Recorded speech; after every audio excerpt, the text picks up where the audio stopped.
Welcome to next step classes. आज इस video में हम लोग मैथ्स का इम्पॉर्टेंट एमसीक्यू क्वेश्चन देखेंगे। ठीक है, क्वेश्चन हमने सैम्पल पेपर से उठाया है, बट ये क्वेश्चन आप देखेंगे लास्ट तक तो कुछ ना कुछ जरूर सीख के जाएंगे। और मेरी गारंटी है कि 10 से 15 क्वेश्चन बोर्ड एग्जाम में पक्का, इस 20 में से 10 से 15 सेम कॉन्सेप्ट के पक्का मैच करेंगे। ठीक है, तो ये क्वेश्चन देखिएगा। सबसे पहला क्वेश्चन क्या है, if sine alpha and cos alpha are the root of the equation ax square plus bx plus c, then find the value of b square। ठीक, चार ऑप्शन दिए हुए हैं, आपको दिख रहा होगा। ए स्क्वायर माइनस टू ए सी, ए स्क्वायर प्लस टू ए सी, ए square minus ए सी, ए square plus ए सी। ठीक है, तो देखो क्वेश्चन पहले क्या करना, वीडियो को पॉज करना और अटेम्प्ट करना कि क्या होना चाहिए आपके अकॉर्डिंग। ठीक है, तो देखिए अब हम लोग सोल्यूशन देखते हैं। सबसे पहले देखिए साइन अल्फा और कॉस अल्फा क्या है, इसके रूट है। ठीक है, साइन अल्फा कॉस अल्फा दो रूट है, क्योंकि ये क्वाड्रेटिक इक्वेशन है तो इसके दो रूट है। पहला क्या है साइन अल्फा और दूसरा क्या है कॉस अल्फा। ठीक, अब ये बताइए जब ये दो रूट है और बी स्क्वायर की वैल्यू पूछ रखी है तो हम लोग क्या करते हैं, सबसे पहले दो चीज यहाँ से निकल के आती दिमाग में कि सम ऑफ रूट और प्रोडक्ट ऑफ रूट हम लोगों को पता है, वो लगा सकते हैं। ठीक है, तो सम ऑफ रूट का सबसे पहले फॉर्मूला बता दीजिए। सम ऑफ रूट का जो फॉर्मूला होता है वो क्या होता है, सम ऑफ रूट जो होता है, सम ऑफ रूट क्या होता है माइनस बी बाई ए। ठीक है, और प्रोडक्ट ऑफ रूट क्या होता है, प्रोडक्ट ऑफ रूट जो होता है, प्रोडक्ट ऑफ रूट वो कितना होता है, वो होता है सी बाई ए। ठीक, तो इन दोनों फॉर्मूलों का हम लोग क्या करेंगे, यूज करेंगे। तो इधर देखिएगा ध्यान से सोल्यूशन, ये रहा a x square plus b x plus c equal to zero. इसके दो रूट क्या है, साइन अल्फा और कॉस अल्फा। ठीक, तो ये फॉर्मूला हम लोगों को पता है कि sum of root minus b by a. तो यहाँ पे दो रूट अल्फा, साइन अल्फा और कॉस अल्फा है ना, तो दोनों का देखो, दोनों का हम लोगों ने क्या किया, सम किया। Sine alpha plus cos alpha is equal to minus b upon a. ठीक, और इधर product of root c by a, दोनों का प्रोडक्ट कर दिया, sine alpha into cos alpha is equal to c by a. ठीक है, जब दोनों का, अब देखिए अभी क्या करेंगे, क्योंकि हमें बी स्क्वायर की वैल्यू पूछा है, तो बी स्क्वायर कब आएगा, जब दोनों साइड हम लोग क्या करेंगे, स्क्वायर करेंगे। तो स्क्वायरिंग बोथ साइड, जैसे स्क्वायरिंग बोथ साइड हम लोगों ने किया तो यहाँ पे फॉर्मूला एक आ गया, क्या कि ए प्लस बी का होल स्क्वायर। ठीक है, ए प्लस बी का होल स्क्वायर क्या होता है formula, A square plus B square plus two A B. ठीक है, और यहाँ पे ए की जगह क्या है साइन अल्फा और बी की जगह पे क्या है कॉस अल्फा। ठीक, तो इसी फॉर्मूले में हम लोगों ने यहाँ रख दिया। तो जब रखा तो हमें क्या मिल गया, sine square alpha plus cos square alpha plus two sine alpha cos alpha equal to B square by A square. ठीक है ना, अब हमें पता है कि आइडेंटिटी से sign square alpha plus cos square alpha की वैल्यू कितनी होती है 1, और sign alpha into cos alpha के लिए ये, इसके लिए हम लोगों ने प्रोडक्ट की मदद ली और यहाँ से वैल्यू पुट कर दिया, sine alpha into cos alpha equal to c by a. तो यहाँ पे हम लोगों ने क्या किया, 2 into c by a put कर दिया इस जगह पे, और इधर क्या किया b square by A square, क्योंकि हमसे बी स्क्वायर की वैल्यू पूछ रखी है। तो बी स्क्वायर को एक साइड रखा, बाकी सारे को दूसरी साइड ले गए। तो ए स्क्वायर यहाँ डिवाइड में था तो इधर आया तो मल्टीप्लाई में हो गया। ठीक है, तो जैसे ही ब्रैकेट ओपन किया तो बी स्क्वायर की वैल्यू क्या निकल के आ गई अपने पास, ए स्क्वायर प्लस टू ए सी। तो ऑप्शन बी जो है करेक्ट है, ऑप्शन बी ये आंसर होगा। ठीक है, चलते हैं फिर नेक्स्ट क्वेश्चन पे। नेक्स्ट क्वेश्चन क्या है, नेक्स्ट क्वेश्चन है कि इन a rectangular O B C, ठीक है sorry, in a rectangle A B O A B C, एक रेक्टेंगल है O A B C, length of its diagonal, diagonal की लेंथ आपसे पूछ रखा है, जिसके 3 वर्टिसेस दिए हुए हैं, क्योंकि रेक्टेंगल में 4 वर्टिसेस होते हैं बट यहाँ पे कितने दिए हैं 3। एक ओ दिया है 0,0, ए दिया है 0,3 और बी दिया है 5,0। तो अब डायगोनल की लेंथ निकालना पड़ेगा आपको। ठीक, तो एक चीज ध्यान से देखिएगा, सबसे पहले हमें ऐसे रैंडम नहीं बनाना, सबसे पहले हमें क्या करना है, इस चीज को क्वाड्रेंट एक्सिस पे बना लेना है। क्या, एक्स एक्सिस इधर होता है और वाई एक्सिस इधर होता है। इस एक्सिस पे हमें पहले सारे पॉइंट को क्या होगा बनाना पड़ेगा। ठीक है, तो देखिए ये ऑरिजिन है, ये क्या होता है 0,0, यहाँ मिल गया आपको 0,0, ठीक है, इस जगह आपको मिल गया 0,0, ठीक। अब यहाँ 0,3 कहाँ, यहाँ कहीं होगा 0,3, ठीक, ये हो गया 0,3। और फिर आगे एक पॉइंट और है 5,0, 5,0 कहीं यहाँ 5,0 हो गया, ठीक है।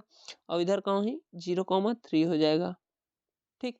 अब क्या करेंगे, जब 3 पॉइंट मिला है तो हमें पता है रेक्टेंगल है, तो इसके पैरेलल एक लाइन खींच देते हैं, ठीक, और इसके पैरेलल एक लाइन इधर खींच देते हैं, तो ये अपना रेक्टेंगल बन के तैयार हो गया, क्या, ओ ए बी और ये सी, जो नहीं पता है। अगर हमें डायगोनल चाहिए तो डायगोनल क्या होगा, यही तो होगा, ओ से सी या फिर ए से बी, ठीक। तो कहीं से भी निकाल सकते हैं। अगर ओ से सी निकालना तो सी का कोऑर्डिनेट पता करना पड़ेगा। ये बताइए, ये डिस्टेंस कितना है 5, ये डिस्टेंस 3, तो यहाँ का कोऑर्डिनेट क्या हो गया 5,3, 5,3 यहाँ का कोऑर्डिनेट हो गया, ठीक। तो 5,3, ठीक, तो यहाँ देखिए ये क्या आ गया 5,3 और ये 0,0। लेंथ ऑफ डायगोनल क्या होगा कि डिस्टेंस बिटवीन ओ सी, ये ओ सी की जो डिस्टेंस है यही तो होगा। तो जब इसकी डिस्टेंस निकालना, डिस्टेंस फॉर्मूला हम लोगों को पता है, ठीक है, एक बार आप भी रिवाइज कर लीजिए, अंडर रूट में x2 माइनस x1 का whole square plus y2 minus y1 का होल स्क्वायर। तो यहाँ किसी एक को x1 y1 मान लेते हैं 0,0 को, x2 y2 मान लेते हैं 5,3 को। जैसे यहाँ पुट किया 5 माइनस 0 का होल स्क्वायर प्लस 3 माइनस 0 का होल स्क्वायर, तो यहाँ से वैल्यू आ गई 5 का स्क्वायर प्लस 3 का स्क्वायर, 5 का स्क्वायर 25, 3 का स्क्वायर 9, ऐड किए तो 34 इसका आंसर आ गया। तो ऑप्शन बी क्या हो जाएगा, करेक्ट हो जाएगा, ठीक है, 34 करेक्ट आंसर हो जाएगा। ओके, ठीक है, फिर से वीडियो पॉज करिए और इसका पहले सलूशन करने का ट्राई करिए, ठीक है, इसका सलूशन बताइए। और आप देख रहे हैं कि ऐसे हैं ऑप्शनल 1 नंबर के क्वेश्चन हैं, लेकिन इतना सारा कैलकुलेशन करना पड़ रहा है, इसीलिए बार बार हम कह रहे हैं कि बोर्ड के एग्जाम में हमेशा सबसे पहले क्या करना है, लॉन्ग क्वेश्चन अटेम्प्ट करना है। एमसीक्यू के लिए क्या आप स्पेस छोड़ सकते हैं, पहले जो एक अटेम्प्ट में जो लग रहा है कि 1 मिनट के अंदर सॉल्व हो जाएगा वही करिए, अदरवाइज जिसमें आ भी रहा है लग रहा है टाइम लगेगा तो छोड़ दीजिए, लास्ट में करिएगा उसको, ठीक। तो ये क्वेश्चन आप लोग अटेम्प्ट किए, तो देखिए अब हम लोग सोल्यूशन देखते हैं। पहले क्वेश्चन बोल क्या रहा है, if the radii of 2 concentric circle, मतलब अपने पास 2 सर्कल हैं, कोसेंट्रिक है दोनों, ठीक, आर 8 सेंटीमीटर एंड 10 सेंटीमीटर, ठीक है, then the length of each chord of one circle which is tangent to other circle, मतलब एक सर्कल का कॉर्ड जो है दूसरा सर्कल के लिए क्या किसका काम कर रहा है, टेंजेंट का, तो उसी टेंजेंट की हमको लेंथ बतानी। तो देखिए अगर इसका फिगर बनाना हो तो फिगर बनाते हैं हम लोग, ठीक है, यहाँ के अगर मान लेते हैं हम लोग एक सर्कल है, ठीक है, एक सर्कल है, इसके ऊपर एक सर्कल, एक बड़ा सर्कल है, ठीक, ऐसा कुछ, ठीक है ना, ये रहा 2 सर्कल अपना, ठीक है। अब क्या करना है कि बोल रहा है एक का रेडियस कितना दे रखा है, एक का रेडियस दे रखा है कुछ ये रेडियस दे रखा है, और दूसरे का भी रेडियस दे रखा है, कितना कितना देखिए यहाँ पे दे रखा है 8 सेंटीमीटर और 10 सेंटीमीटर इसके रेडियस दे रखे हैं, ठीक है ना। बट बोल रहा है एक का कॉर्ड दूसरे का टेंजेंट, ये कब पॉसिबल है, जब देखिए एक ऐसी स्ट्रेट लाइन खींचो जो इसको टच करके जाए, तो ये ए बी जो है, ए बी लाइन इस बड़े वाले सर्कल के लिए कॉर्ड है, बट छोटे वाले सर्कल के लिए, इस छोटे वाले सर्कल के लिए किसका काम करेगा, टेंजेंट का। तो अब ए बी की लेंथ हमको बतानी है, मान लो ये पॉइंट सी हो गया, तो अगर इसका ये सेंटर से लेके सरकमफेरेंस की डिस्टेंस क्या हो जाएगी, रेडियस, जो जिसकी वैल्यू कितनी दे रखी है, अगर सेंटर को मान लेते हैं ओ, ठीक है, तो ओ सी की वैल्यू दे रखी है 8 सेंटीमीटर, ठीक। अब आगे चलते हैं, इसी क्योंकि इस दोनों का सेंटर सेम है, कोसेंट्रिक है ना, तो दूसरा जो आपका वो है रेडियस, वो ओ बी होगा, ओ बी की वैल्यू कितनी दे रखी है 10 सेंटीमीटर, ठीक। अब देखिए तो आप ध्यान से देख पा रहे होंगे ओ सी बी एक राइट एंगल ट्रायंगल बन रहा है, क्यों राइट एंगल ट्रायंगल बन रहा है, क्योंकि टेंजेंट जब रेडियाई के साथ कितना 90 डिग्री एंगल बनाता है, तो जब टेंजेंट रेडियाई के साथ 90 डिग्री एंगल बनाएगा तो ये कुछ 10 सेंटीमीटर हो गया, ये 8, तो ये कितना हो जाएगा, ये वैल्यू कितनी हो जाएगी अंडर रूट 10 का स्क्वायर माइनस 8 का स्क्वायर, ठीक है। 10 का स्क्वायर कितना होता है 100 और 8 का स्क्वायर 64। जब सब्ट्रैक्ट करेंगे तो कितना आ जाएगा 36। 36 किसका रूट होता है 6 का। तो ये वैल्यू आ गई वो 6 आ गई। कहने का मतलब जो सी बी है कितना आ चुका है, C B 6 centimetre. C B 6 है तो ए बी कितना हो जाए 2 टाइम्स ऑफ सी बी, तो इसमें 2 का मल्टीप्लाई कर देंगे तो ए बी की वैल्यू कितनी आ जाएगी 12 सेंटीमीटर। ठीक, अब इसी चीज को हम देख लेते हैं। 12 कहीं ऑप्शन है, ऑप्शन सी। ठीक, इस चीज को देख लेते हैं। यहाँ पे हम सोल्यूशन भी बना दिए आप लोगों के लिए। ठीक है, ये देखिए एक सर्कल था, दूसरा कॉन्सेंट्रिक सर्कल था। ठीक है, दोनों बना दिए। अब देखिए यहाँ से इसका रेडियस 8 सेंटीमीटर यहाँ बना लीजिए, इसका रेडियस 10 सेंटीमीटर यहाँ बना लीजिए, फिर ये एक ट्रायंगल बन गया। ठीक, इस ट्रायंगल से हम लोगों ने पहले सी बी की वैल्यू निकाली है, ये देखो पाइथागोरस की हेल्प से। ठीक, सी बी निकाला तो कितना है 6 सेंटीमीटर। अब क्योंकि ए बी जो है 2 टाइम्स ऑफ सी बी या बी सी है, तो 2 का मल्टीप्लाई किए तो ये वैल्यू आ गई। ठीक है, नेक्स्ट क्वेश्चन देखते हैं। क्वेश्चन नंबर 4 है, फॉर द फॉलोइंग डिस्ट्रीब्यूशन। कुछ डिस्ट्रीब्यूशन दे रखा है। ठीक है, पहले आप तो क्वेश्चन देखिए और अपने से ट्राई करिए। ठीक,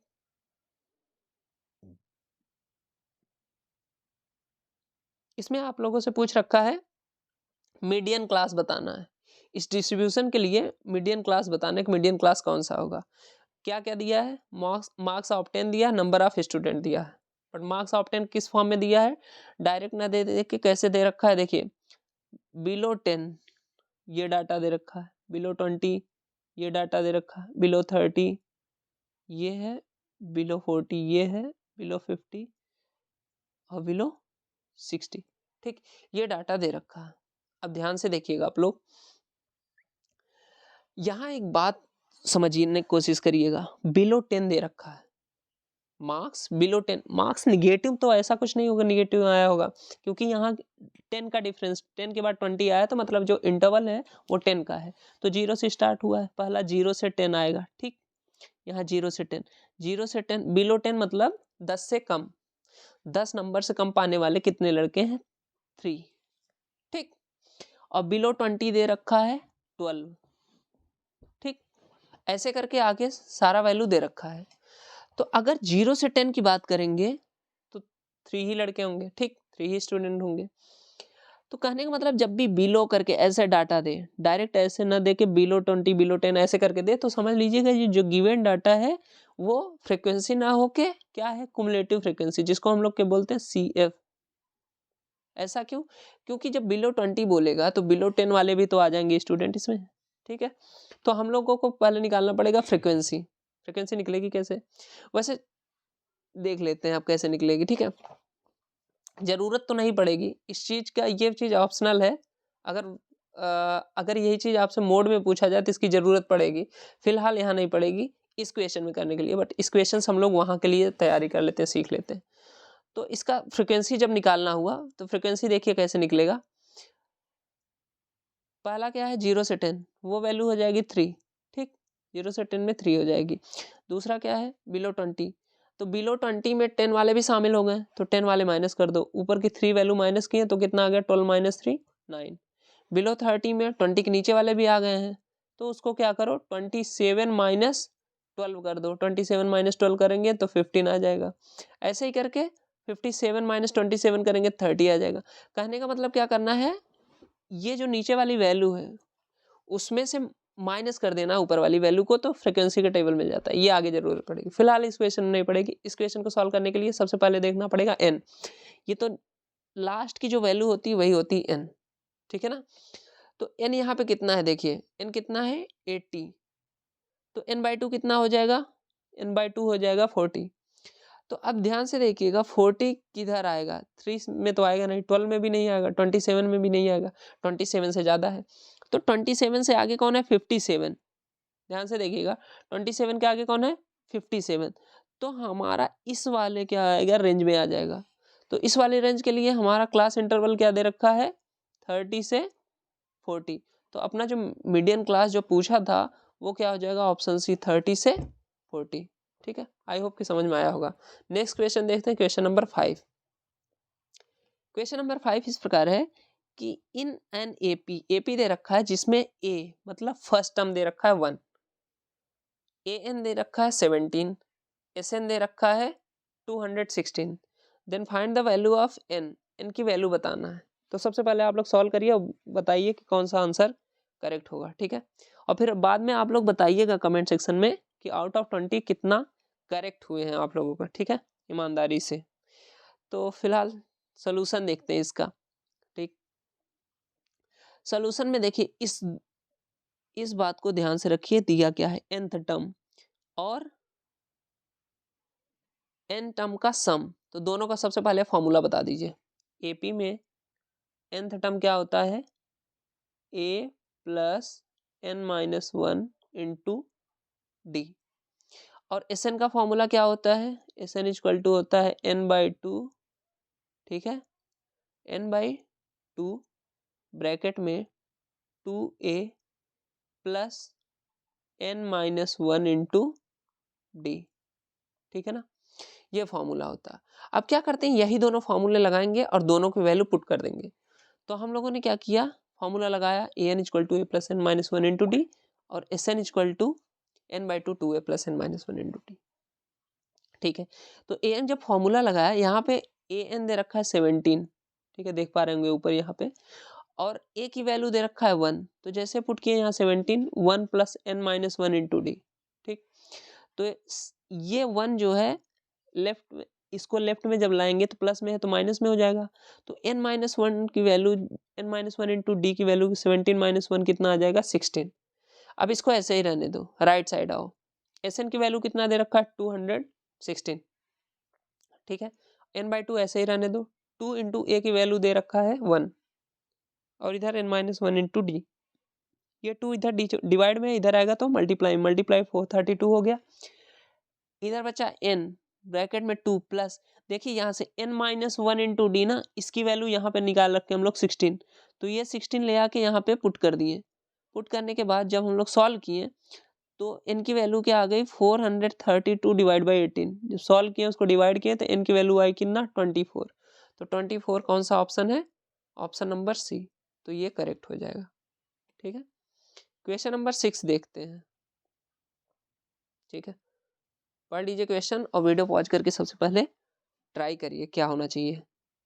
बहुत अच्छा क्वेश्चन है, इसको करने के लिए सिर्फ फॉर्मूले से नहीं आएगा, थोड़ा सा कॉमन सेंस लगाना पड़ेगा। क्या है कि the zeros of the quadratic polynomial X square plus K X plus K where K is not equal to zero, K zero नहीं होना चाहिए।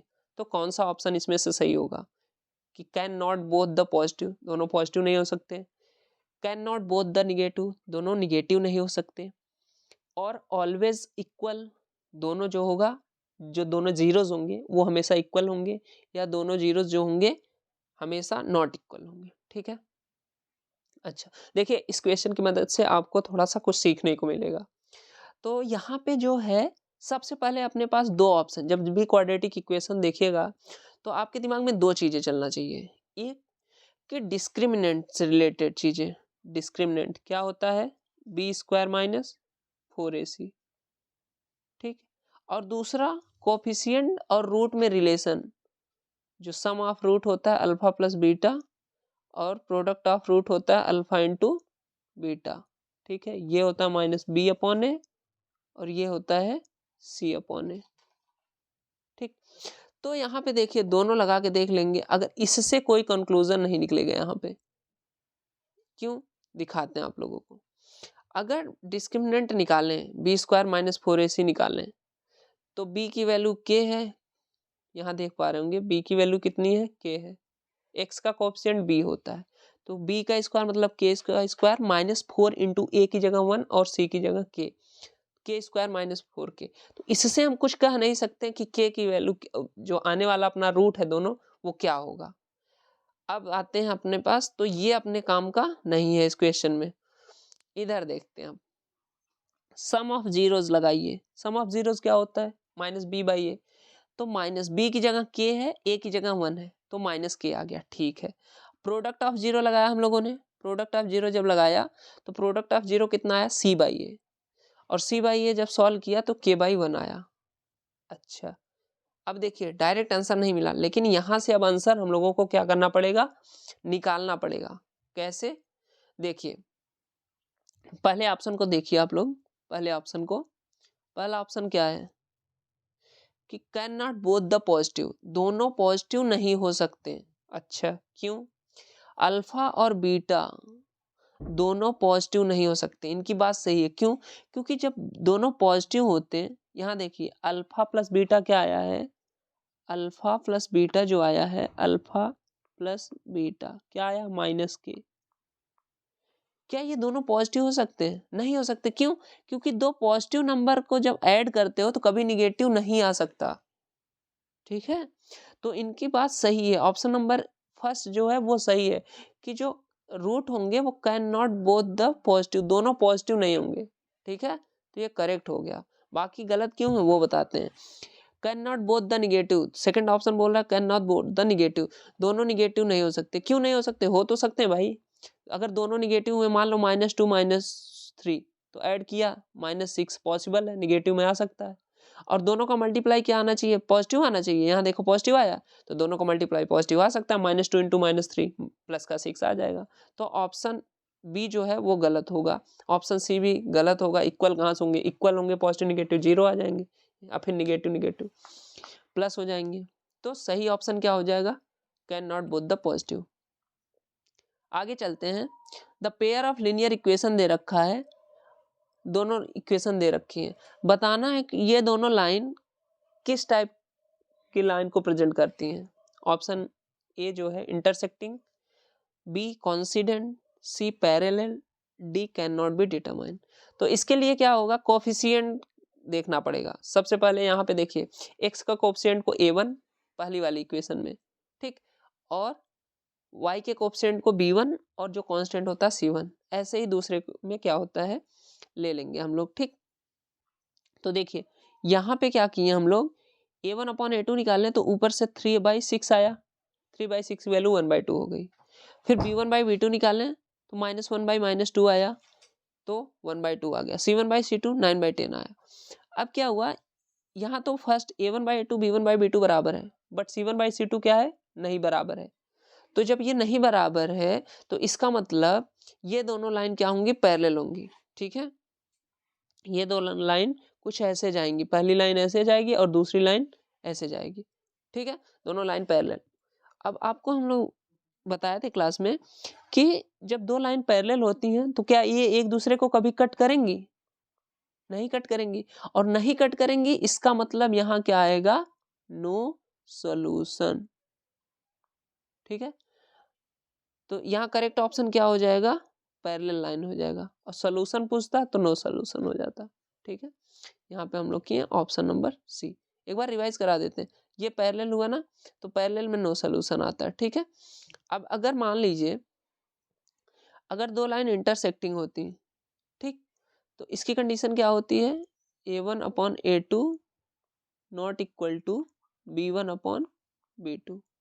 ठीक, इंटरसेक्टिंग, कितनी जगह इंटरसेक्ट कर रही है दोनों लाइनें, एक, तो सोल्यूशन भी कितना आएगा, एक। और जो जिसका सोल्यूशन एक होता है उसको क्या बोलते हैं, यूनिक सोल्यूशन। तो यूनिक सोल्यूशन कब आएगा, इंटरसेक्टिंग के केस में आएगा। अब कोइंसिडेंट का देख लीजिए आप, कोइंसिडेंट मतलब एक लाइन दूसरे लाइन के ऊपर है, जब तीनों रेशियो आपस में बराबर हो जाती हैं तो उनको बोलते हैं कोइंसिडेंट लाइन। जैसे ये लाइन इसके क्या है, ऊपर है, ठीक है, कोइंसिडेंट है, तो ये दोनों लाइन एक दूसरे को कितनी जगह टच करेंगी, इनफाइनाइट जगह, हर जगह तो टच ही कर रही है। तो इसलिए इसमें कितना आता है सोल्यूशन, इनफाइनाइट मेनी सोल्यूशन आता है। तो सोल्यूशन इस बात पे डिपेंड करता है कि जो लाइन है एक दूसरे को कितनी जगह कट या टच कर रही है। ठीक, नेक्स्ट क्वेश्चन देखते हैं। क्वेश्चन नंबर 8 है कि the distance of the point P -3, -4 from the x axis, मतलब कि इस पॉइंट का x एक्सिस से डिस्टेंस बताना है। देखिए जैसे ये अपना XY एक्सिस हो गया, ठीक है, और इधर भी माइनस, इधर भी माइनस, तो -3, 4 कुछ यहाँ आएगा, -3, -4 थर्ड क्वाड्रेंट में आएगा, क्योंकि दोनों माइनस है, x भी माइनस y भी माइनस। x कोऑर्डिनेट से डिस्टेंस पूछा है ना, x कोऑर्डिनेट कौन सा है, ये है, ये, ठीक, ये है एक्स एक्स एक्सिस से डिस्टेंस पूछा। तो देखिए जो एक्स पे होती है ये होती है 3, ठीक, ये वैल्यू 3, और वाई पे जो वैल्यू है वो है 4। तो एक्स एक्सिस ये रही, यहाँ से ये पॉइंट कितने दूरी पे है, 4 ही तो है, ठीक। तो ये वैल्यू कितनी हो गई, 4 हो गई, तो आंसर आएगा डी। ठीक है, ध्यान से देख लीजिए, यही डिस्टेंस आपसे पूछा था, ठीक। तो एक्स अगर शॉर्ट में लिखना चाहिए तो एक्स कोऑर्डिनेट से जब भी डिस्टेंस पूछेगा, फॉर्मूला लिख लेते हैं, एक्स कोऑर्डिनेट से एक्स कोऑर्डिनेट से डिस्टेंस पूछता है तो सीधा वाई एक्सिस की जो वैल्यू होती है वो हो जाती है, ठीक है। और वाई कोऑर्डिनेट से जब वैल्यू पूछेगा, डिस्टेंस पूछेगा, तो एक्स एक्सिस की जो वैल्यू है वो हो जाएगी, ठीक है। यहाँ पे आप लोग देख भी सकते हैं, जैसे यहाँ आपसे क्या पूछा था, इस पॉइंट का एक्स एक्सिस से डिस्टेंस ना, तो एक्स एक्सिस के लिए हम लोग क्या देखे हैं, वाई एक्स कोऑर्डिनेट के लिए क्या बोल रहे हैं, वाई एक्सिस जो है, ठीक। तो यहाँ पे वाई एक्सिस या वाई कोऑर्डिनेट क्या है, -4, क्योंकि डिस्टेंस माइनस में होती नहीं तो इसलिए प्लस का 4 टिक कर दिए। अगर यही पूछा होता फ्रॉम द वाई एक्सिस तो ये एक्स की वैल्यू ले लेते हैं -3, बट डिस्टेंस माइनस में नहीं होता तो प्लस ले लेते हैं। नेक्स्ट क्वेश्चन क्या है, और hollow cube of internal edge 22 centimetre, एक हॉलो क्यूब है, ठीक है, जिसका एज 22 सेंटीमीटर है, is filled with the spherical marbles, उसमें स्फेरिकल मार्बल्स डाले गए हैं, जैसे आप वो गोली या कंचा समझ लीजिए, उस क्यूब के अंदर रखे हुए हैं, ठीक है। डायमीटर उस स्फेरिकल मार्बल का 0.5 सेंटीमीटर है, ठीक। एंड इट्स एज्यूम, ये माना गया है कि 1/8 space of the cube remain Anfield, क्योंकि जब उसके अंदर वो डाला जाएगा स्फेरिकल मार्बल तो कुछ स्पेसेस रह जाएंगे, तो वो स्पेस जो है 1/8 है टोटल क्यूब का वॉल्यूम का। How many marbles are there in the cube, तो देखिए क्वेश्चन कुछ इस प्रकार से है, क्वेश्चन हम लोग देख लेते हैं एक बार, इसका फिगर बनाने का अगर ट्राई करें, ठीक है, तो इसका फिगर बन जाएगा कुछ ऐसा, ठीक, बना देते हैं, ये ऐसा एक क्यूब है, ठीक, जिसके अंदर बहुत सारे क्या कहे गए हैं, ऐसे स्फेरिकल मार्बल्स डाले गए हैं, ठीक। तो जब ऐसे डालेंगे तो बीच में बहुत सारा स्पेस है, तो अनफिल्ड जो स्पेस है वो 1/8 था टोटल वॉल्यूम है, ठीक, ये अनफिल्ड वाला है। अब देखिए इसका जो एज दे रखा है वो कितना दे रखा है, 22 सेंटीमीटर, ठीक। तो अभी अपने को क्या करना है, कैलकुलेट करना है। अब देखते हैं हम लोग, तो यहाँ ध्यान से देखिएगा, इसका साइड दे रखा है 22, ठीक। तो जब ये 22 दे रखा है साइड ऑफ क्यूब, तो वॉल्यूम ऑफ क्यूब सबसे पहले निकाल लेते हैं कि इस पूरे डब्बे का कितना वॉल्यूम होगा, ठीक है, क्यूब का। तो वो होता है ए क्यूब मतलब 22 का क्यूब हो जाएगा, ठीक है। अभी कैलकुलेशन नहीं करते हैं, क्यों बताते हैं। वॉल्यूम ऑफ अनफिल्ड स्पेस अगर निकालना है तो कितना है, टोटल वॉल्यूम का 1/8, तो टोटल वॉल्यूम कितना आया था 22 का क्यूब, उसका 1/8 किए, तो जब डिवाइड किए तो 11 का क्यूब आ गया, ठीक है। 2 से डिवाइड किए हर बार तो 11 का क्यूब आ गया, 11 इंटू 11 इंटू 11। अब ये किसका वॉल्यूम है, अनफिल्ड, अनफिल्ड का ये क्या है, वॉल्यूम है, अनफिल्ड का वॉल्यूम है। तो जब हमें फील्ड का निकालना है तो टोटल माइनस अनफिल्ड कर देंगे, तो टोटल कितना था 22 का क्यूब, उसमें से हम लोगों ने क्या किया, अनफिल्ड वॉल्यूम निकाल दिया, तो हमने अपने पास क्या बचा, फील्ड। अब वो चीज जो फील्ड वॉल्यूम है वो किससे फिल है, स्फीयर से, कितने स्फीयर से नहीं पता है, मान लेते हैं एन स्फीयर। एक स्फीयर का वॉल्यूम क्या है 4/3 पाई आर क्यूब, ठीक। तो पाई तो पाई रहा, आर की जगह 0.5 दे रखा है ऊपर, ये तो इसको पुट कर दिया हम लोगों ने। जैसे पुट किया और सारी वैल्यू को एक साइड फेंक के एन की वैल्यू जब कैलकुलेट किया डिवाइड करके, तो कुछ आया 14229 देखिए ये आंसर निकालने के बाद भी गलत करवा सकता है, क्योंकि इसका ऑप्शन देखिएगा ध्यान से कैसा दिया है, 142296, 142396, 142496। तो आंसर निकालने के बाद भी आपको ध्यान से मैच कराना है कि 14/92, ये देखिए 14/92 ऑप्शन नंबर ए में है, तो ए करेक्ट हो जाएगा। आगे नेक्स्ट क्वेश्चन देखते हैं, ट्रिग्नोमेट्री का क्वेश्चन है कि if 4 tan theta is equal to 3 then find the value of 4 sin theta minus cos theta upon 4 sin theta plus cos theta की वैल्यू निकालनी है। तो इस टाइप का क्वेश्चन जब भी आए तो सबसे पहले क्या करिए, जो ये वैल्यू दे रखी है क्या कि 4 tan theta is equal to 3, 4 tan theta is equal to 3, ठीक। यहाँ से सबसे पहले tan theta निकाल लीजिए, तो यहाँ से tan theta कितना आ जाएगा 3/4, ठीक है। अब tan थीटा होता क्या है, tan थीटा होता है परपेंडिकुलर अपॉन बेस, ठीक। तो अगर हम एक ट्रायंगल बनाएं, राइट एंगल ट्रायंगल, ठीक, राइट एंगल ट्रायंगल, उसका परपेंडिकुलर 3 4, तो इसका हाइपोटेन्यूज कितना हो जाएगा 5 पाइथागोरस से, ठीक है। तो यहाँ से क्या करते हैं, क्योंकि उसमें साइन थीटा की वैल्यू चाहिए, तो साइन थीटा क्या होता है, साइन थीटा होता है, साइन थीटा होता है परपेंडिकुलर अपॉन हाइपोटेन्यूज, ठीक।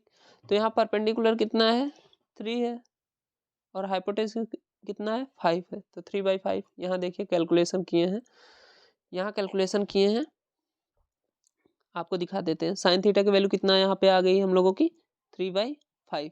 कॉस थीटा ऐसे क्या होता है बेस अपॉन हाइपोटेन्यूज, तो 4/5। अब ऊपर ले जाके ये दोनों वैल्यू क्या है, ऊपर ले जाके यहाँ पे पुट कर दीजिए इस दोनों वैल्यू को, ठीक। तो जैसे ही दोनों वैल्यू को पुट करते हैं 4 × 3/5 माइनस 4/5 और 4 × 3/5 प्लस 4/5, एलसीएम लिए तो 12 माइनस 4 डिवाइड बाई 5, तो ये 5 और 5 नीचे से कैंसिल आउट, ऊपर 12 माइनस 4 कितना आ जाएगा 8, 8/16 जब डिवाइड करते हैं तो 1/2, 1/2 मतलब ऑप्शन नंबर सी, ठीक। आगे चलते हैं क्वेश्चन नंबर 11। इस क्वेश्चन को तो आप लोगों को पक्का करना ही करना है, सबसे पहले आप करिए और आंसर कमेंट बॉक्स में बताइएगा, ठीक है। चलिए अब इसका सॉल्यूशन देखते हैं। बोला ध्यान से देखिएगा, all 3 face cards of spades, ठीक है। जो स्पेड का टाइप होता है 13 उसमें होते हैं, तो उसमें से 3 फेस कार्ड, सबके फेस कार्ड कितने होते हैं 3 3 3, ठीक है, टोटल 12।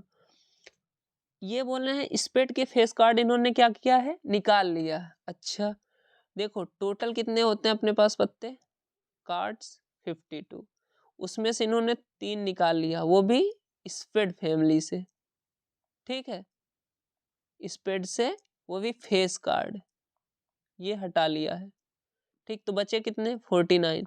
तो अब अपने को जितना काम करना है, जितना खेला खेलना है इस 49 के लिए खेलना है, तो मतलब ये हो गया क्या टोटल आउटकम, ठीक है। टोटल आउटकम क्या हो गया है 49, तो कहने का मतलब 49 नीचे आने वाला है कहीं ना कहीं, ठीक है। ये देखिए टोटल आउटकम कितना हो गया, टोटल -3 जो हटाया गया है, 3 कार्ड्स हटाए गए हैं ना, स्पेड के फेस कार्ड 3 ही होते हैं, तीनों जैक क्वीन किंग, ये तीनों हटा दिए गए। अब आपसे पूछा क्या है, drawn at random from the remaining pack, जो बचा है पैक उसमें से क्या किया गया है एक कार्ड निकाला गया, प्रोबेबिलिटी बताइए कि वो जो कार्ड निकाले वो ब्लैक क्वीन हो, क्या हो ब्लैक क्वीन। अपने पास 4 क्वीन होते हैं, कितने क्वीन होती हैं 4, ठीक है, 4 क्वीन होती हैं, क्वीन कितनी होती हैं 4, 2 रेड 2 ब्लैक, तो इनसे 2 रेड वाले से तो अपने को मतलब ही नहीं है, क्यों, क्योंकि ब्लैक क्वीन निकालनी है, ठीक है। अब ब्लैक क्वीन में से बची कितनी क्वीन है एक, क्यों, क्योंकि यहाँ एक तो ये निकाल दिए हो ना, स्पेड ब्लैक कलर का होता है, तो एक तो यहाँ ऑलरेडी निकाल चुके हो, तो ये भी खत्म, अपने पास क्वीन कितनी बची एक, समझ में आया ना, 4 क्वीन होती हैं, तो 2 तो वैसे ही हट गई रेड वाली, क्यों, क्योंकि यहाँ पे ब्लैक पूछा है। अच्छा उस 2 में से भी एक हट गई है, क्यों, क्योंकि ये एक निकाल फेंके पहले ही ये यहाँ पे, तो बचा 1। तो प्रोबेबिलिटी बेसिक फॉर्मूला क्या होता है, फेवरेबल आउटकम पर टोटल आउटकम, फेवरेबल 1 है, टोटल 49, तो 1/49 ऑप्शन ए करेक्ट, ठीक। आगे चलते हैं क्वेश्चन नंबर 12 पे। क्वेश्चन नंबर 12 क्या है, ध्यान से देखिएगा फिर आंसर बताइएगा आप लोग। क्वेश्चन है कि what are the relation between the area of a circle and square, एक सर्कल है और एक स्क्वायर है, उनके बीच में अपने को क्या बताना है, उनके एरिया के बीच में रिलेशन बताना है। कंडीशन कैसा है, if the circumference of circle, मतलब जो सरकमफेरेंस जिसको पेरीमीटर बोल सकते हैं, सर्कल का जो पेरीमीटर है उसको 1 मान लेते हैं और जो स्क्वायर का है उसको 2 मान लेते हैं, तो ये दोनों आपस में क्या है, बराबर है, ऐसा इनका कहना है। ठीक है, आर इक्वल। ठीक, तो क्या करना है, the circumference of circle and the diameter of a square वो इक्वल है। ठीक है, तो क्या करना है, हम लोगों को क्या करना पड़ेगा, ये बताना है कि कौन सा रिलेशन फॉलो करेगा। तो दोनों का पेरीमीटर का फॉर्मूला लगा दियो, इसका होता है 2πr और इसका होता है 4a। तो यहाँ से जब रिलेशन निकल के आया r इक्वल टू क्या निकल गया, 2 2 जा 4, तो 2a/पाई। ठीक, तो यहाँ एरिया ऑफ सर्कल निकाल लेते हैं, पाई आर स्क्वायर, तो r की जगह 2a/पाई, इसका होल स्क्वायर किए तो यहाँ वैल्यू आ गया 4a² पाई स्क्वायर, जब डिवाइड किए तो 4a² देखिए ध्यान से देखिएगा क्या आया है, 4a² पाई की वैल्यू 22/7, ये 7 ऊपर जाएगा तो 7 × 4 हो जाएगा, इंटू 7 × 4 हो जाएगा ना, और इंटू a² डिवाइड बाई नीचे 22, 7 4 जा कितना हो जाता है 28, 28 a² divide by 22, 28 divide by 22 more than 1 आएगा। ठीक, ये याद रखिएगा।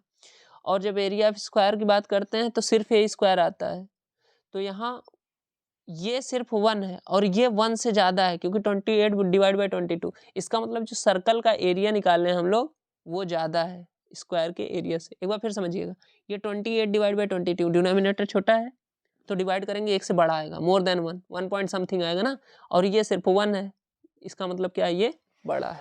ठीक है, नेक्स्ट क्वेश्चन पे आते हैं, क्वेश्चन नंबर 13। क्या question number 13, the least number that is divisible by all the numbers from 1 to 10 both exclusive, मतलब 1 और 10 को नहीं लेना है, मतलब 1 और 10 के बीच में जितने नंबर हैं उस नंबर से एक छोटा सा छोटा नंबर बताइए जो इन चारों ऑप्शन में से होने चाहिए, जो डिवाइड हो जाते हैं, मतलब वो 2 से भी डिवाइड हो जाए, 3 4 5 6 7 8 9 सबसे डिवाइड हो जाए। ठीक है, तो देखिए, तो इस केस में क्या करते हैं, एलसीएम निकाल लेते हैं। जब भी ऐसा बोले तो हमेशा क्या करो, उन सब नंबर का एलसीएम, तो नंबर क्या क्या है 2 3 4 5 6 7 8 9, इसका हम लोगों ने एलसीएम कैसे किया, लॉन्ग डिवीजन मेथड से। तो सबको एक साथ लिया, जैसे प्राइम फैक्टराइजेशन करते हैं वैसे सबको क्या किया, पहले 2 से डिवाइड हो रहा था तो जो 2 से डिवाइड हुआ 2 से कर दिए, फिर 2 से कर दिए, 2 सब नहीं हो रहा 3 से किए, 3 के बाद क्या किए, फिर 3 से किए, उसके बाद 5 से और 7 से। तो जब इस पूरी लिस्ट को हम लोगों ने क्या किया, मल्टीप्लाई कराया, तो वैल्यू आया कुछ 2520। आंसर निकालने खुश हो गए, बट यहाँ आए तो आंसर एक भी मैच नहीं कर रहा था। तो कहने का मतलब कि ये एक इसका एग्जैक्ट आंसर होगा, ये मिनिमम, बट हमसे कोई वो मिनिमम नंबर नहीं, ऐसे बहुत सारे आंसर हो सकते हैं, इससे ज़्यादा होंगे, लेकिन मिनिमम वाला यही होगा। ठीक है, जो सारे नंबर इसको डिवाइड कर देंगे। ठीक है, 2 भी इसको डिवाइड कर देगा, 3 भी इसको डिवाइड कर देगा, 4 भी, 5 भी, 6 भी, सब डिवाइड कर देंगे, बट ऑप्शन में नहीं है। तो ऑप्शन देखिए, इससे कम तो आंसर आने का चांस नहीं 2520 से, तो 2520 से कोई कम नहीं है। ठीक, एक ही ज़्यादा है, मतलब ये सब कम है, एक ही ज़्यादा है 5040। तो ये चीज़ अगर आपको लाना भी है तो इसमें 2 से मल्टीप्लाई कर दीजिए, और क्यों, क्योंकि 2 से डिवाइड कर ही रहे हो तो और बड़ा हो जाएगा, 2 से डिवाइड करेंगे इस आंसर में तो हम लोगों को आ जाएगा 5040। तो इसके अकॉर्डिंग ये जो फोर्थ है वो क्या होगा, अपना करेक्ट आंसर होगा। ठीक, चलिए नेक्स्ट क्वेश्चन में चलते हैं, question number 14। If the ratio of the cone to a cylinder of radius is 3/5। अच्छा, कहने का मतलब अपने पास एक कोन था, ठीक, और एक था सिलेंडर। ठीक, इसका रेडियस मान लो r1, या फिर हम लोगों ने यहाँ बात कर लिया है r कोन से लिख देंगे, r कोन, और इसका रेडियस r सिलेंडर का cy से लिख देते। ठीक है, इनका जो रेशियो है r cone by r cylinder का, ठीक है, वो कितना है 3/5। हमको क्या बताना है कि रेशियो ऑफ देयर हाइट। अच्छा देखिए, इनके हाइट का रेशियो बताना है, मतलब h1/h2 बताना है, r1/r2 दे रखा है। ठीक है, आगे कुछ बोला है? नहीं बोला। तो देखिए इतने इन्फॉर्मेशन से सिर्फ नहीं कर पाएंगे, यहाँ क्वेश्चन पूरा होना चाहिए था कि इफ वॉल्यूम इज कांस्टेंट, दोनों का वॉल्यूम क्या है, इक्वल है, दोनों का वॉल्यूम क्या है, इक्वल है, तो दोनों का वॉल्यूम क्या कर देते हैं, इक्वल कर देते हैं। Volume of cone equal to volume of cylinder, cone का वॉल्यूम क्या होता है, सिलेंडर का वॉल्यूम का 1/3, तो 1/3 पाई आर स्क्वायर एच। कोन के केस में कोन का रेडियस और हाइट लेंगे, सिलेंडर के केस में सिलेंडर का रेडियस और हाइट लेंगे। ठीक है, 1/3, पाई से पाई दोनों साइड कैंसिल आउट हो गया। अब जब आर सिलेंडर, इसको इस साइड फेंकेंगे हम लोग, ठीक है, इसको क्या करेंगे, इस साइड फेंकेंगे, तो हमारी वैल्यू क्या आ जाएगी, हमारी वैल्यू क्या आ जाएगी, देख लेते हैं। हमारी वैल्यू आ जाएगी r cone upon r cylinder का whole square, r cone upon r cylinder का होल स्क्वायर। तो 3/5 था, इसका होल स्क्वायर करेंगे तो 9/25 आ जाएगा। इसको 3 से 3 डिवाइड हो रहा है, 3/25। बट हमसे क्या पूछा है, सिलेंडर अपॉन कोन नहीं पूछा, कोन अपॉन सिलेंडर पूछा, तो इसको पलट देंगे, 25/3 आ जाएगा। तो 25/3 को ही ऑप्शन मैच कर रहा है, हाँ ऑप्शन नंबर ए मैच कर रहा है। ठीक है, अब चलते हैं आगे। आगे कौन सा क्वेश्चन है, अच्छा, if k 2k-1 2k+1 are 3 conjugative terms of a, मतलब 3 लगातार टर्म है एपी के, तो के की वैल्यू बताए। अरे बहुत आसान है, क्या करिए कि जो एपी होता है उसमें कॉमन डिफरेंस सेम होता है, तो कहीं दो जगह से कॉमन डिफरेंस निकाल लीजिए। एक बार क्या करिए, इन दोनों से कॉमन डिफरेंस निकाल लीजिए, और एक बार इन दोनों से कॉमन डिफरेंस निकाल लीजिए, और दोनों को बराबर कर दीजिए। तो देखिए second term minus first term is equal to third term minus second term. तो जब यहाँ ऐसे किए हैं तो 2k - k कितना आ जाएगा, k और -1, और इधर 2k से कैंसिल आउट, प्लस माइनस और 1 1 2, तो k की वैल्यू कितनी आ गई सॉल्व करने पे 3, तो ऑप्शन बी करेक्ट हो गया। ठीक, क्वेश्चन नंबर 16 देखते हैं, पॉज करके सबसे पहले खुद से सॉल्व करना है। क्या है कि a largest triangle is inscribed in a semi circle of radius A unit, then area कितना होगा। कहने का मतलब अगर कोई सर्कल है, ठीक, अगर कोई क्या है, सर्कल है, ठीक है ना। अब बोल रहे हैं कि इस सर्कल में हम लोग सेमी सर्कल है, हाँ सेमी सर्कल है, मतलब इसके सिर्फ इतने पार्ट पे ध्यान देंगे, ठीक है, नीचे वाले से कोई मतलब नहीं है। बोल रहे हैं सेमी सर्कल में जो वो बनाओगे ट्रायंगल, वो ट्रायंगल का जो एरिया होना चाहिए वो मैक्सिमम होना चाहिए। तो वो कब पॉसिबल है, जब अगर इसका डाया है, कितना है, रेडियस ए यूनिट है, तो इसका डाया कितना हो जाएगी, ये पूरी लेंथ कितनी हो जाएगी, 2a। बात समझ में आई, रेडियस ए है तो डाया कितना हो जाएगा, 2a। और अगर इस ट्रायंगल का एरिया मैक्सिमम चाहिए तो इसको यहाँ पे क्या बनाना पड़ेगा, परपेंडिकुलर, तो ये कितना हो जाएगा, रेडियस के बराबर, तो ये वैल्यू हो जाएगी a। तो एरिया ऑफ ट्रायंगल क्या होता है, half base height, half into base into height, तो हाफ इंटू बेस की वैल्यू 2a और हाइट की वैल्यू a, यहाँ रखा तो हाफ 2 से कैंसिल आउट हो गया, a स्क्वायर क्या हो जाएगा, आंसर हो जाएगा, करेक्ट ऑप्शन। ठीक, तो कहने का मतलब सीखने वाली बात ये थी कि जब मैक्सिमम ट्रायंगल का एरिया पूछेगा तो वो तभी पॉसिबल है जब ये बेस इसका पूरा डाया के बराबर हो और हाइट इसका रेडियस के बराबर हो। ठीक, क्वेश्चन नंबर 17 देखते हैं हम, ठीक है, 16 तक हम लोग देख चुके हैं, हाँ ठीक है। अब 17 देखते हैं, 17 में क्या है, the pair of linear equation, pair of linear equation दे रखी है, कौन कौन सी, -3x - 6y is equal to 5, x plus जो है 2y इज इक्वल टू 1, ठीक है। Have a unique solution, infinite many solution, no solution, exactly one solution.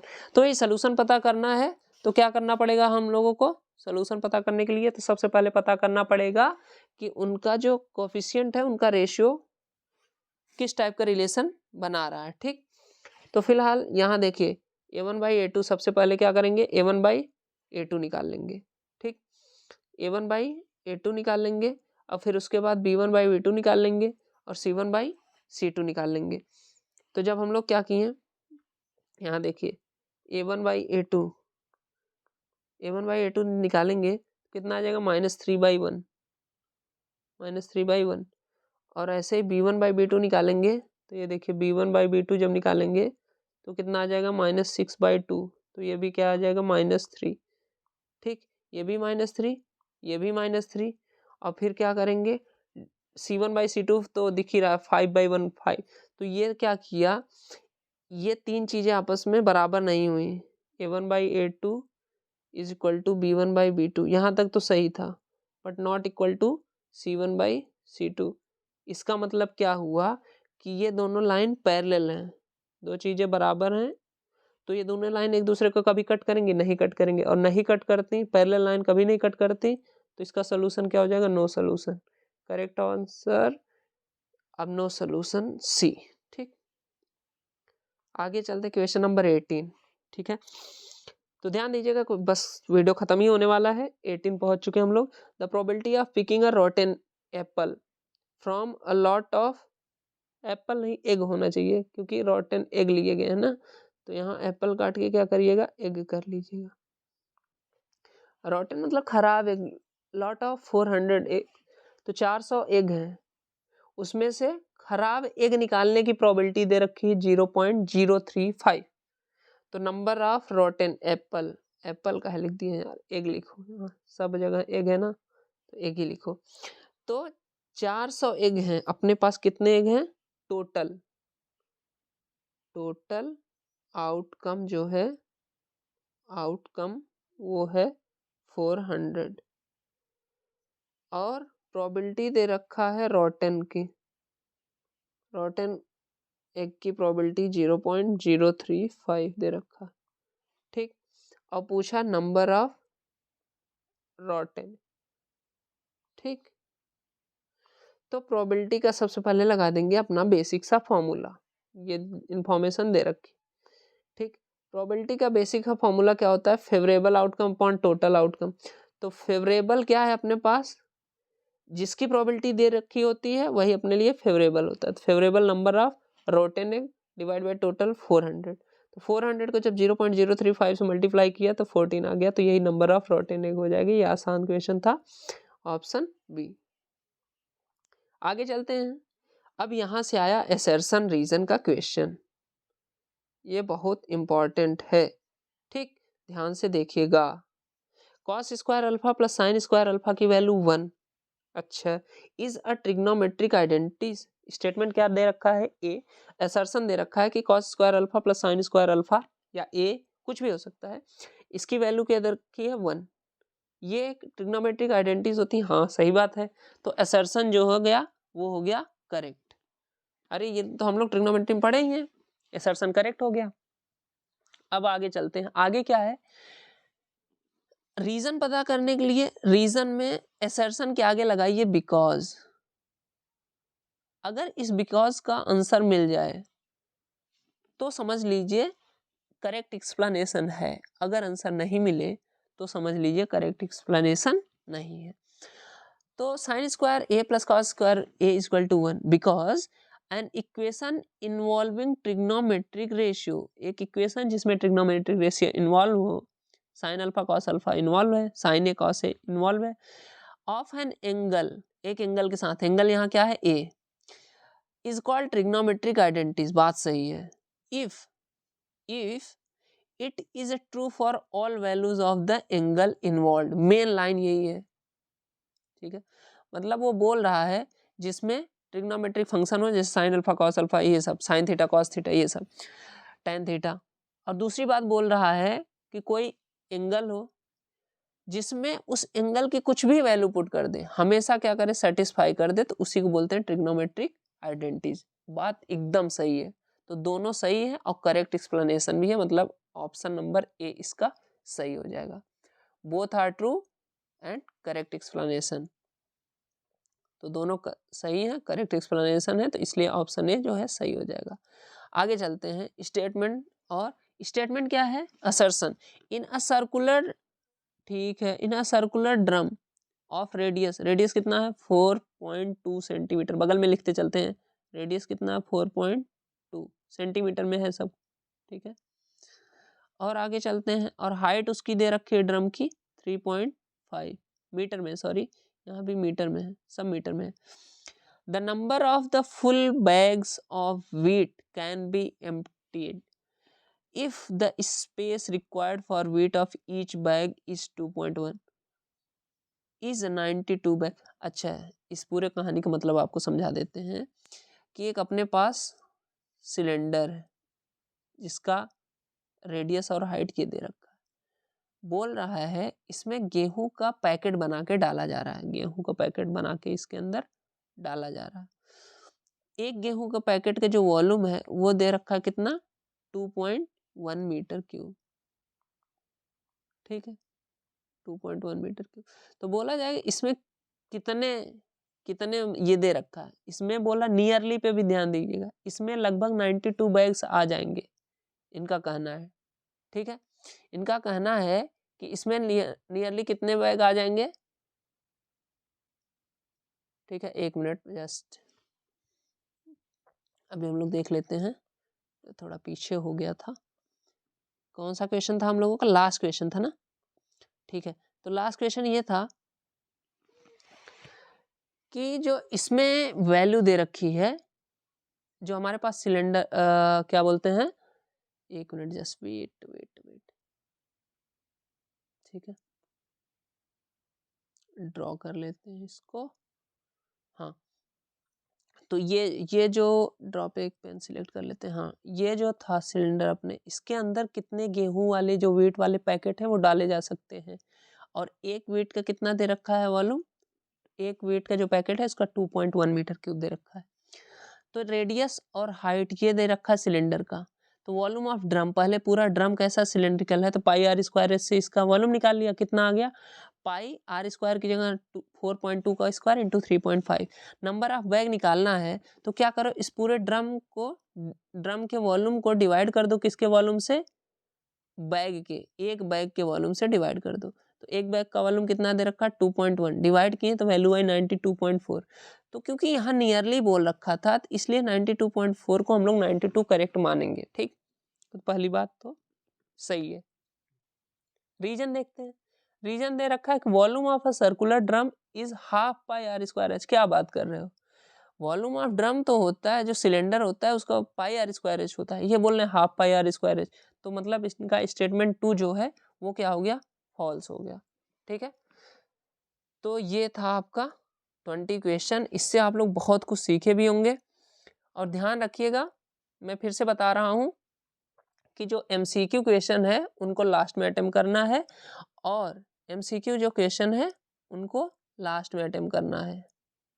जो क्वेश्चन बिल्कुल एकदम करेक्ट आ रहा है उसी को, अदरवाइज लास्ट में, क्योंकि नेट टाइम खा जाएंगे। देखिए इसमें मिलने एक ही नंबर है, और देख आपके सामने देख रहे होंगे कि कुछ कुछ क्वेश्चन के ऐसे सॉल्यूशन थे, मान के चलो कि 3 नंबर के हों वो, ठीक है।